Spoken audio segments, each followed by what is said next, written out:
Merci beaucoup pour cette introduction. Je vais vous parler aujourd'hui des modèles de gestion des risques. Sont-ils des cadres normatifs ou des outils pratiques, ou les deux? C'est ce qu'on va découvrir ensemble. Avant de vous parler des modèles proprement dit, je pense qu'il est important, même si dans cette salle, j'imagine que tout le monde est confronté aux risques et à la définition des risques. On parle souvent d'effet de l'incertitude sur les objectifs. Vous avez une autre définition en anglais qui vient d'un modèle que je vous décrirai plus tard. Ce qu'il est important à retenir, c'est la notion d'incertitude et la notion d'objectif. En général, on dit qu'un risque est un événement qui peut venir remettre en question l'atteinte des objectifs d'une organisation, que ce soit une collectivité publique ou une entreprise. Donc c'est la même définition qui s'applique dans les deux cas.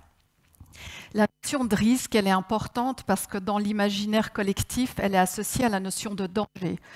Or, dans les modèles de gestion des risques, on parle aussi beaucoup des événements qui peuvent remettre en cause l'atteinte des objectifs ou causer des dommages, mais il faut aussi savoir qu'à la base, la notion de est neutre, c'est-à-dire qu'il peut y avoir un côté positif et un côté négatif. Donc on peut avoir des conséquences négatives suite à l'occurrence d'un risque ou positives.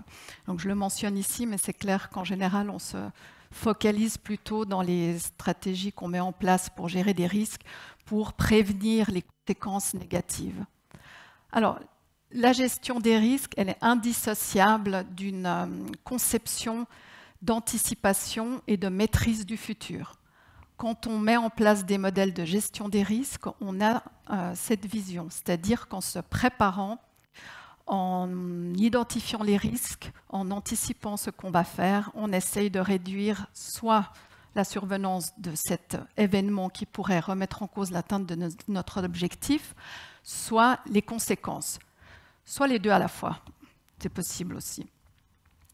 On a dans un contexte, alors on vous a parlé du contexte économique précédemment, mais dans un contexte général de complexification, d'accélération du changement, vous êtes confrontés tous les jours à plus de règles, plus de normes, plus de contraintes, plus d'attentes aussi de différents acteurs qui vous entourent, qu'on appelle les parties prenantes, que ce soit les électeurs, par exemple, ou des organisations à but non lucratif qui défendent ou qui militent pour certaines causes.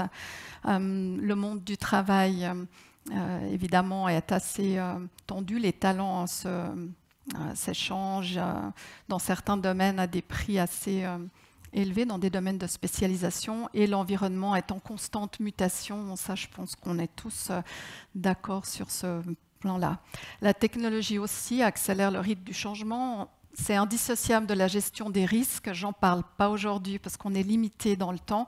Mais effectivement, ces évolutions technologiques amènent aussi des améliorations dans le contrôle des risques, mais parfois on crée d'autres au niveau du suivi et de la mise en œuvre des technologies, de leur évolution, d'avoir toujours le système le plus performant possible. La gestion des risques, elle vise bien entendu à créer et préserver de la valeur. C'est un petit peu différent dans les collectivités publiques. Moi, je parlerai plutôt, c'est le slide suivant, d'apporter de la valeur aux parties prenantes. Mais c'est quand même cette idée d'avoir une gestion des risques ou un système de contrôle qui contribue à apporter une valeur. Parce que si on le voit que comme une contrainte, effectivement, ça ne va pas porter les fruits attendus qui sont notamment le succès de l'organisation. Ça vise à améliorer la performance. On essaye d'être plus efficace, plus efficient dans les processus. On contribue aussi à l'atteinte des objectifs en identifiant les risques, en mettant en place les contrôles, on espère évidemment atteindre les objectifs et limiter la survenance des événements perturbateurs, comme je le disais auparavant.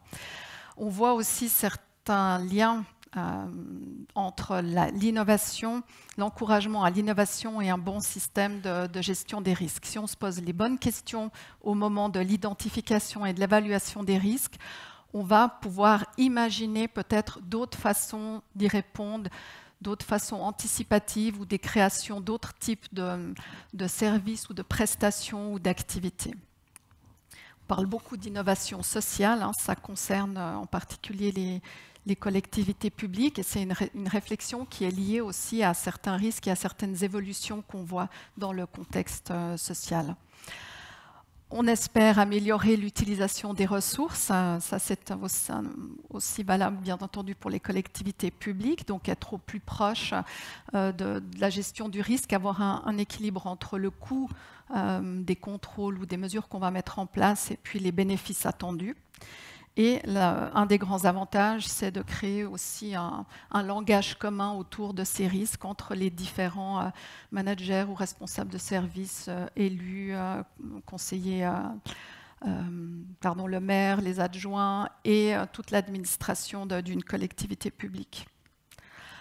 J'ai partiellement abordé la question des enjeux spécifiques sur la base de mon expérience limitée dans les collectivités publiques. Je suis plutôt active sur le domaine des entreprises, en particulier des PME, mais je voulais essayer de voir ce qui était transposable ou plus spécifique ou plus accentué aux collectivités publiques. Donc il y a cette notion d'apporter de la valeur dans la qualité de la prestation qu'on fournit, et puis de limiter les pertes ou en tout cas les déboires financiers, d'avoir une aide à la décision. Ce n'est pas spécifique au secteur public, mais quand on a des décisions qui sont prises, comment est-ce qu'on les met en œuvre, comment on s'assure qu'elles sont mises en œuvre, est-ce qu'on a bien maîtrisé nos risques, efficacité, efficience, fiabilité de l'information financière. Là, on sera au cœur du SCI, mais co-conférenciers tout à l'heure vous en parleront avec leur expérience pratique.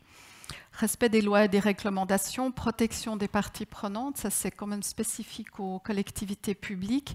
C'est aussi valable pour les entreprises. On espère qu'elles ont on parle beaucoup de responsabilité sociale des entreprises, donc on espère par exemple que c'est une fibre qui se développe ou un management durable, mais dans les collectivités publiques, c'est une attente de la part de, bien sûr, des électeurs ou des citoyens.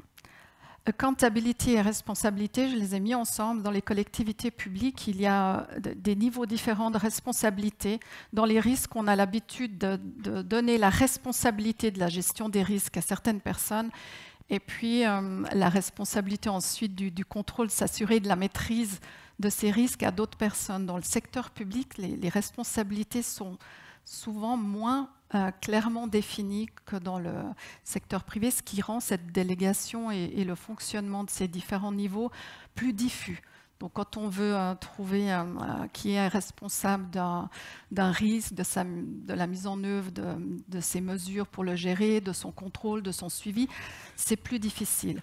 Mais néanmoins, les collectivités publiques ont une obligation de rendre compte plus large que les entreprises privées. Elles sont toujours exposées à des critiques pouvant venir des médias, de collaborateurs, de citoyens, et souvent sont amenées à répondre sur des risques qu'elles estiment peut-être qu'elles n'avaient pas, disons en tout cas, la responsabilité de ces risques ou de la surveillance de ces risques à proprement parler. Les changements de politique aussi peuvent perturber cette gestion des risques si on met en place un certain nombre de contrôles ou de mesures suite à certaines décisions. Si on fait des changements politiques ou si on change en cours de route, comment est-ce qu'on s'assure que finalement le processus derrière suit, est adapté et conforme aux attentes. La gestion des risques, qu'est-ce que c'est? C'est des activités coordonnées dans le but de diriger et piloter un organisme vis-à-vis du risque. Je trouve que cette définition d'ISO 31000, elle est assez générale, elle peut s'appliquer à toutes les organisations. Vous allez voir dans la présentation des modèles, j'ai essayé sur la base de mon expérience de les comparer et de les évaluer, si on veut, pour vous donner une vision d'ensemble de ce qui existe. Donc il y a d'autres définitions qui existent, notamment en anglais, qui visent toujours à élargir. Aujourd'hui, on est dans une logique d'élargissement des modèles de gestion du risque. On ne passe plus on parle de moins en moins uniquement de contrôle, mais de mesures de gestion des risques ou de stratégies de gestion des risques qui doivent être intégrées à tous les niveaux et dans toutes les activités des organisations, y compris dans l'élaboration de leur stratégie, dans la mise en œuvre de leur stratégie et dans, par exemple, leur vision de leur impact sur la société. Les éléments du cadre légal normatif, vous les connaissez mieux que moi. Ça m'a permis un peu d'organiser l'information de façon différente et mes co-conférenciers vous parleront plus précisément des cadres légaux et normatifs qui les concernent, qui sont d'ailleurs différents d'un canton à l'autre. Mais ce qui m'importait de retenir, alors je parle du canton de Genève puisque c'est ce que je connais, c'est d'exprimer qu'il existe en Suisse des dispositions dans le cadre légal qui donnent l'impulsion pour mettre en place un contrôle des risques, on appelle souvent système de contrôle interne, voire une gestion des risques. Au niveau du canton, il existe une directive au niveau du canton de Genève pour la gestion des risques. Et puis au niveau communal, mais il y a un cadre légal qui existe également. Et on peut évidemment, vous avez beaucoup entendu parler du MCH2, mes collègues en parleront aussi, et puis la mise en place du système de contrôle interne il y a quelques années, qui sont des obligations légales auxquelles vous êtes finalement obligé de répondre.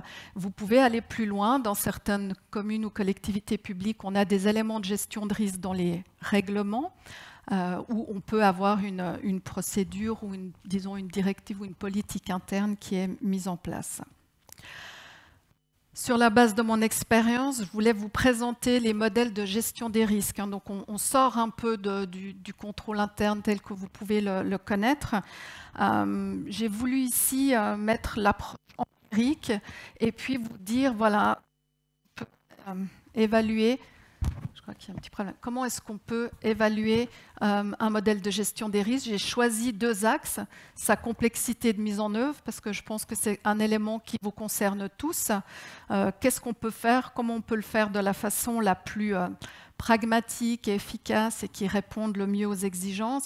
Et puis, et puis aussi la couverture des risques. Comment est-ce que j'assure la couverture des risques?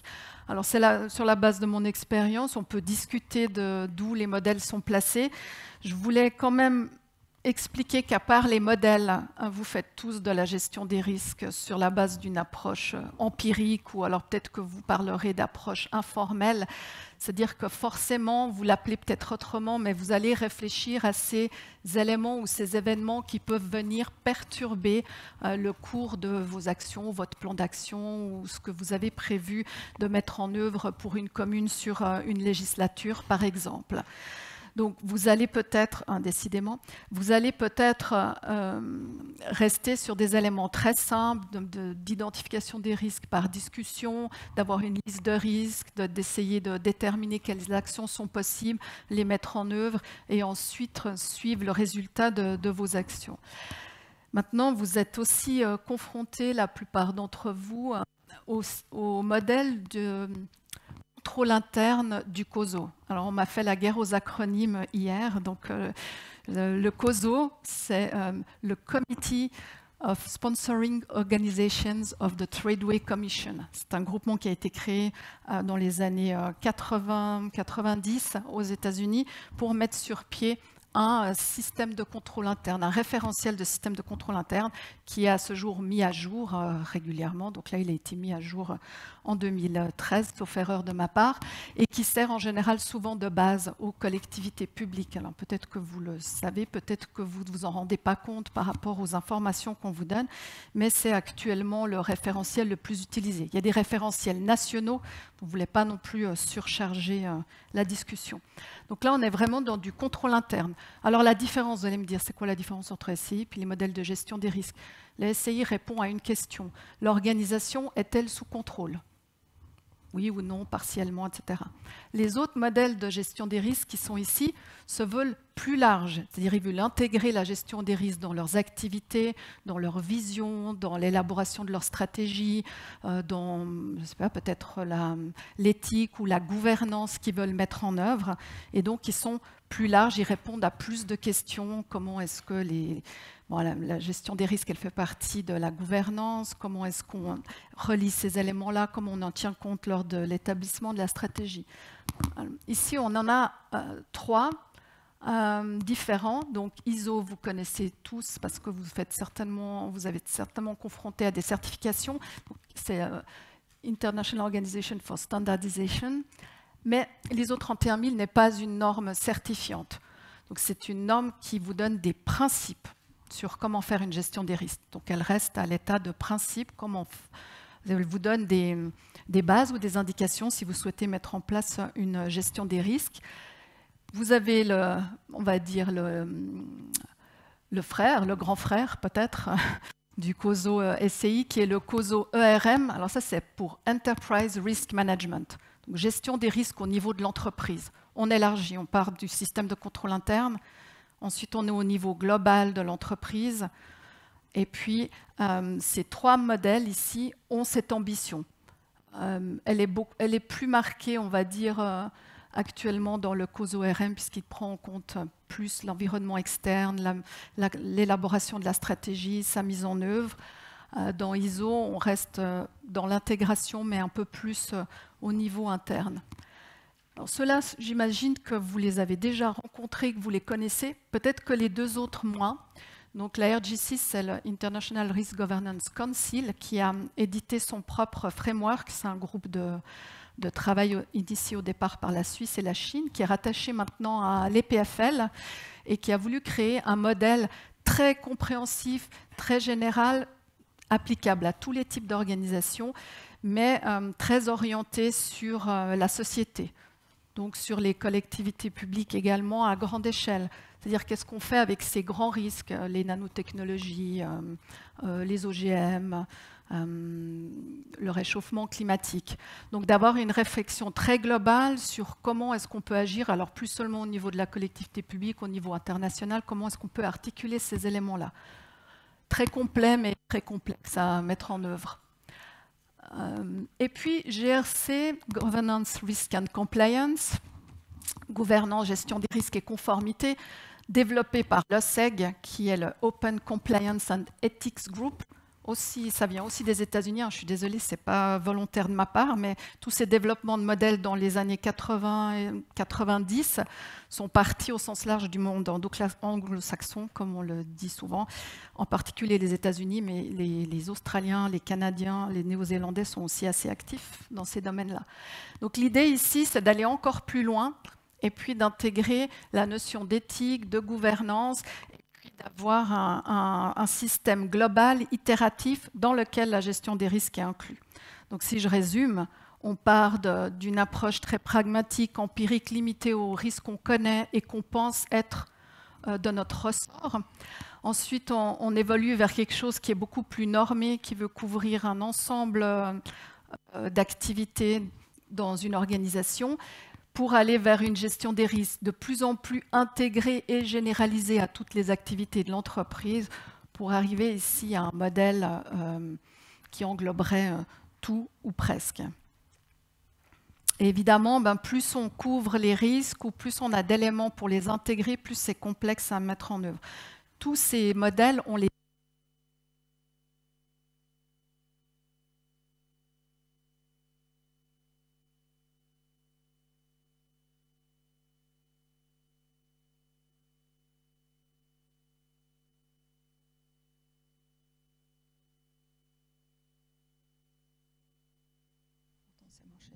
C'est bon?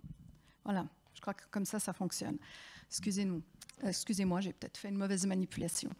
Voilà, donc vous avez vu, on part de tout ce qui est pratique, empirique, pour aller vers quelque chose de plus général et de plus englobant, avec toutes les difficultés que ça peut introduire dans la mise en œuvre et puis dans le suivi et dans la mise à jour de ces référentiels.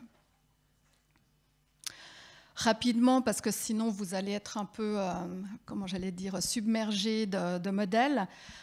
ISO 31000, alors tous ces modèles vous présentent des principes, c'est-à-dire pendant un certain nombre de pages. Alors ISO 31000, si vous avez peu de temps, c'est celui qui va être le plus rapidement lu. En plus, il existe en français, il est associé à d'autres normes qui vous expliquent des techniques d'appréciation du risque, qui peut être intéressant parce que souvent on ne vous dit pas comment faire les choses.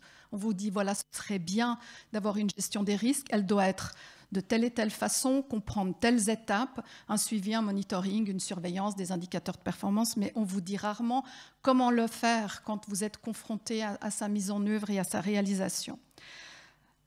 Donc ici, vous avez à mon avis la partie la plus intéressante. Dans toutes les gestions de risque, vous allez retrouver un établissement d'un contexte ou d'un cadre ou d'un périmètre d'action au départ pour commencer. Qu'est-ce qu'on va faire, comment on va s'organiser, qui sera concerné, quelles sont les grandes règles de base qu'on veut mettre en œuvre, le contexte, les critères dont on a besoin pour notre gestion des risques. Ensuite, on passe sur l'appréciation du risque, parfois qu'on appelle autrement dans d'autres modèles, c'est tout le bonheur de tous ces modèles, mais qui vise essentiellement à identifier, analyser, évaluer les risques. Une fois qu'on a identifié nos risques, on les a évalués, estimés, il faut les traiter. Donc dans le traitement du risque, vous avez beaucoup de contrôles. Les contrôles sont une façon de s'assurer que les risques sont maîtrisés. Mais si vous voulez, il y a d'autres types de mesures qu'on peut mettre en œuvre sur un certain nombre de risques. Je vous donne un exemple. Si vous avez un risque financier dans une commune parce que vous avez quelques contributeurs qui représentent une grande partie, on va dire, de l'enveloppe budgétaire, eh bien, que se passe-t-il si un des contributeurs quitte la commune? Alors vous allez me dire, bon, bah, il quitte la commune, et puis voilà, il a quitté la commune. Alors, qu'est-ce qu'on peut faire? Le système de contrôle interne, il va être un petit peu démuni par rapport à ça, parce que qu'est-ce que je peux mettre en place comme contrôle? On ne peut pas l'empêcher de partir. Par contre, on peut essayer de réfléchir à un autre moyen et de se dire, ça n'arrive pas, pour l'instant, c'est pas arrivé, peut-être que ça n'arrivera jamais. Si ça arrive, qu'est-ce qu'on pourrait faire? Ou comment est-ce qu'on pourrait se préparer? On pourrait se dire éventuellement dans une commune où c'est possible, je ne connais pas toutes vos réalités, de se dire bon, on pourrait peut-être imaginer de déclasser certains terrains pour en faire des zones villas et puis à terme récupérer des contributeurs qui pourraient combler ce élément-là. Mais ça, ce n'est pas un contrôle, c'est plutôt une stratégie ou une mesure de gestion du risque. Alors on est d'accord, il y a un décalage dans le temps. Entre-temps, il faudra vraisemblablement trouver un moyen de survivre avec des finances moins importantes. Mais ça, c'est un exemple où on n'a pas typiquement un contrôle sous la main. Si je prends un autre exemple de risque complètement différent, vous avez tous, toutes et tous dans vos communes des écoles, j'imagine, et peut-être des restaurants scolaires. Vous êtes organisé de différentes façons pour fournir ces repas aux enfants qui viennent dans ces restaurants scolaires. Peut-être que vous avez choisi l'option d'avoir des employés de la commune qui assurent ce service. Peut-être que vous avez choisi un prestataire avec qui vous avez un contrat. Alors vous dites, voilà, j'ai une attente de la part de la communauté de mettre en place ces repas. Finalement, je trouve un prestataire, j'ai signé un contrat, c'est terminé. Maintenant, sans parler de problèmes je ne sais pas moi, d'intoxication, mais dans les repas, maintenant, il y a des attentes. Faut que, pour les enfants, il faut que les repas ils soient équilibrés, soient sains, il y a ceci, il y a cela. Qu'on pourrait imaginer sans parler d'une intoxication et d'un risque grave. Simplement, comment est-ce qu'on s'assure que le prestataire va livrer une prestation qui est conforme? Parce qu'au final, on a conclu un contrat, on a transféré notre risque. C'est le prestataire qui est responsable. On lui a donné des prescriptions, on l'espère, le plus précises possible. Mais comment on s'assure finalement que c'est respecté? Est-ce qu'il y a des produits bio, des produits GRTA, assez de protéines, etc. Donc finalement, une commune pourrait se dire, ça c'est la responsabilité du prestataire. Il n'empêche que s'il y a des réclamations ou s'il y a des problèmes, on pourrait dire, mais la commune aurait dû ou aurait pu surveiller ou être plus attentive ou s'assurer que le contrat était bien rempli. Donc ici, on est dans des stratégies où on transfère le risque, mais au final, on peut créer un autre risque. Alors, légalement, vous avez peut-être un contrat parfait, mais il n'empêche que si une information est diffusée dans la presse, ça peut alimenter ou des discussions assez importantes pendant un certain temps. Pardon. Alors, voilà, vous avez des traitements des risques, c'est en gros les réponses qu'on met au risque. Alors, on est assez bon dans l'identification, l'analyse du risque, la mise en place des contrôles ou d'autres mesures de gestion du risque. Là, il y a encore du travail à faire dans cette partie traitement des risques, dans les modèles. Et puis, de toute façon, tous les modèles vous prescrivent un suivi, une surveillance avec des indicateurs à suivre. Donc, qu'est-ce qu'on pourrait faire? On pourrait imaginer qu'on fasse des contrôles ponctuels ou régulés dans les restaurants scolaires. On pourrait imaginer d'engager une diététicienne qui ferait les menus régulièrement, dans mon exemple. On peut imaginer beaucoup de choses.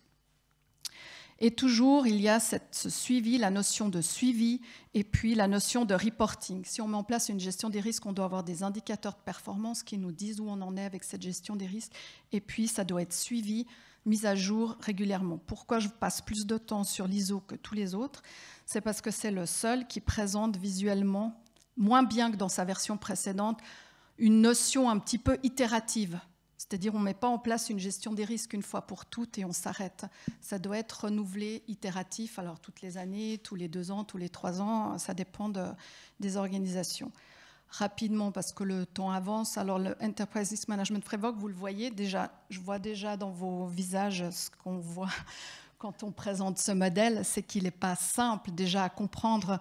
Il a une vingtaine de composants qui sont répartis en 5 dimensions. Ça fait à peu près 200 pages, la totalité du standard, disons. Mais ce qui me dérange dans cette vision des choses, c'est qu'on a l'impression qu'il y a un début et une fin, alors que ce n'est pas le cas, hein, ils le disent dans le standard, mais visuellement, c'est l'impression que ça donne. Et puis, ça devient assez complexe. Mais si, pour vous résumer, le SCI que vous connaissez, il est inclus dans la gestion des risques au niveau de l'entreprise. Et puis ici, il est inclus notamment à ce niveau-là. Donc, ce n'est pas qu'on prend et qu'on les jette à la poubelle, c'est qu'ils sont inclus ici. Vous voyez, dans la partie performance exécution. Toute l'analyse de risque est là et les autres éléments sont des éléments supplémentaires ou plus englobants. Le RGC, encore plus complexe, encore plus détaillé, parce qu'il vise, c'est son intérêt, ici vous le voyez moins, concern assessment. Il prend en compte les préoccupations sociétales. Donc il intègre les parties prenantes dans la discussion et dans la décision, souvent au niveau des risques. Donc c'est une gestion très participative. Vous pouvez avoir des ONG qui vont participer à la discussion, des entreprises, et puis vous allez arriver à une évaluation du risque qui sera différente. Donc c'est vraiment la particularité de ce modèle, d'être très orienté sur les préoccupations sociétales. Et le GRC Capability Model, ici, pardon, la gestion des risques, elle serait ici. Vous avez la direction, les objectifs, l'identification, l'assessment et puis le design. Dans l'alignement, d'abord vous vous occupez du contexte, ensuite vous alignez votre gestion sur le contexte et puis vous exécutez et vous révisez. Voilà, pour vous montrer ce tableau, que finalement ils ont tous des points communs, des éléments qui sont nommés différemment, qui ont plus ou moins d'ampleur, et comme je vous le disais, on part du système de contrôle interne, qui est finalement une partie des modèles de gestion des risques au niveau de l'entreprise ou de l'organisation dans sa globalité, pour aller vers quelque chose de toujours plus complet et englobant. Alors vous allez me dire, et on arrive presque à la fin, comment on fait? Je vous ai dit tout à l'heure que ces modèles sont sur base de principes, c'est vrai, ils vous décrivent comment faire les choses, mais ils ne vous donnent pas, ou très peu, pas suffisamment, c'est ce qu'on entend souvent, des éléments concrets pour les mettre en œuvre, pour que vous arriviez à mettre en œuvre votre gestion des risques. Donc les instruments qu'on retrouve toujours, c'est l'établissement d'un langage commun. On essaye de réunir au maximum les responsables d'une organisation, avoir des formations, des discussions. Qu'est-ce que c'est un risque? Comment ça marche? Quel est l'intérêt d'utiliser un cadre de réflexion qui parle des risques? Quel cadre on va donner à notre gestion des risques? Est-ce qu'on va se concentrer, au départ, le SCI était concentré plutôt sur les départements financiers parce qu'il visait l'émission d'une information financière de qualité. Le SCI, c'est ça, c'est l'information financière de qualité, des opérations efficaces et efficientes et la conformité. Donc quand on gère les risques, on va un peu plus large que cela. Et ça, on le définit dans le cadre organisationnel. Tous les modèles vont vous parler d'identification et analyse des risques. Comment on le fait? On peut utiliser interview, discussion, univers des risques, registre des risques, évaluation, etc. Et on peut avoir des registres de risques, des risk maps, mes collègues vous en montreront tout à l'heure, et bien entendu un suivi. S'il n'y a pas de retour d'information, si on ne suit pas la gestion des risques, si on n'essaye pas de l'améliorer de façon continue et de documenter les résultats dans des rapports ou d'autres types de documents, c'est bien difficile. Donc voilà, avant de conclure, j'aurai besoin de 30 secondes encore, des visions divergentes. Donc la fonction risque ou les personnes qui sont dans le risque sont toujours assez enthousiasmés par les nouveaux modèles parce qu'ils apportent quelque chose, mais aussi ils apportent de la complexité, des détails supplémentaires qui font que les responsables, finalement, les personnes qui doivent les mettre en œuvre, qui sont du côté du management, se sentent parfois démunis. Est-ce que ça sert? Est-ce que c'est utilisé? Alors oui, c'est utilisé beaucoup. Dans certains cas, les modèles sont utilisés, en particulier le COSO dans le secteur public et puis l'ISO plus facilement dans le secteur privé parce qu'il laisse plus de marge de manœuvre, il est sur la base de principes et on peut l'implémenter de façon plus souple. Et on ne voit souvent pas l'utilité pour apporter cette valeur, on le voit comme une contrainte supplémentaire. Enfin, pour conclure, la mise en place d'un SCI, elle répond à des exigences légales dans les collectivités publiques actuelles, mais en termes de gestion des risques, elle est plus adaptée à l'exposition aux risques à laquelle est confrontée une organisation, que ce soit au niveau communal, cantonal ou fédéral. Tous les modèles peuvent être des outils pratiques en fonction du niveau de maturité de l'organisation. On peut passer de quelque chose de très empirique, avec des représentations visuelles, des fichiers Excel, jusqu'à des modèles qui sont opérationnalisés par des softwares. Les modèles de gestion des risques contribuent à la réalisation d'objectifs, un déploiement des ressources plus efficient, un rendre compte plus efficace.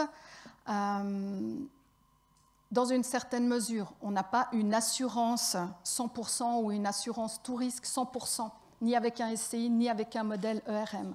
Donc on a une assurance raisonnable que les risques sont maîtrisés dans un modèle de gestion des risques et dans la partie qui le compose du SCI, qui sont sous contrôle. Et enfin, ils sont à mettre en relation avec les objectifs à atteindre et les moyens à disposition. Je pense que c'est une façon de conclure en disant qu'une gestion des risques, même simple et efficace, peut être mise en place sans forcément utiliser toute la complexité d'un modèle. Je vous remercie pour votre attention.